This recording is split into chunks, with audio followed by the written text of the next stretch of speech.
İnternet aragatnaşygyny berk gödäwçilikde saklayan Türkmenistanyň ICQ Messenger'i petiklerini, bu barada Azatlyk radiosynyň Balkan we Mara vilayatlarynaky hem de Aşgabat şäherine habarçylary maglumat berýärler. Şol bir wagtda häkimetler raýatlaryň internet mümkinçiliklerini çäklendirmegi, şol sanda VPN hyzmatlaryna garşy görüşmegi dowam etdirýärler. ICQ Messenger Günbatar Balkan vilayatyna 27 aprelden başlap eli yetersiz boldy. Yerli ýaşaýjylar bu goşundadan peýdalanmak üçin mundan beýlek VPN ulanmaly bolýarlar. Azatlyk radiosynyň Mara vilayatyna habarçysy 28 aprelde beren maglumatyny ICQ Messenger'iniň sebitde 2 gün bäri işlemeýändigini aýtdy. Bu Messenger Türkmenistan ulanjylary VPN-de deli yeterli bolan ören asan aragatnaşyk tüýsümleriniň biridir. Adamlar yenide imo Messenger bilen oňşuk etmeli boldylar. Bu Messenger öňküsiýaly VPN-siz işleýär. Diýip Mara şäheriniň bir ýaşaýjy Azatlyk radiosynyň habarçysy bilen gurrundaşlykda aýtdy. Türkmen häkimetleri ilatyň internet telýeterligini berk gödäwçilikde saklaýarlar. Türkmenbaşy şäherinde soňky bir hepdäniň dowamında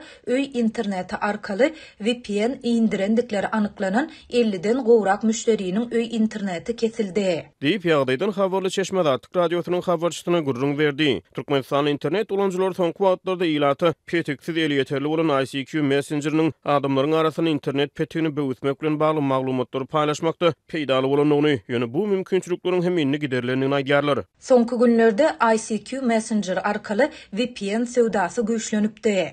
Diýip Balkanly bir ýaşaýjy Azatlyk radiosynyň habarçysyna gurrun berdi. Azatlygyň Balkan vilayatyna habarçysy ICQ Messenger bilen bir hatarda Siphon, Dark Tunnel VPN, TLS Tunnel VPN, HTTP Custom VPN, HTTP Injector VPN ýaly VPN ulgamlarynyň hem işlemegi betedenligini habar berýär. ICQ Messenger merkezden dolu petiklerini diýip Azatlyk radiosynyň Çeşme aýdýar. Mara vilayatyna habarçymyz bilen gurrundaş bolan bir näçe ulanjy ICQ Messenger'iniň öýleriniň beýleki amatlyklary bilen bir hatarda sewda işlerini mahabatlandyrmaga da ýardam berendigini aýdýarlar. ICQ Messenger'i soňky döwürlerde adamlaryň hususan da ýaşlaryň iň köp ulanýan goşundylarynyň birine öwrilipdi. Adamlar bu ulgamyň üstü bilen sewda satyk bilen hem meşgullanýardy. Adamlar özara pikir alşýardylar. Tanış nätanış adamlar bilen özlerini gyzyklandyrýan temalar boýunça gurrundaşlykları geçirýärdiler.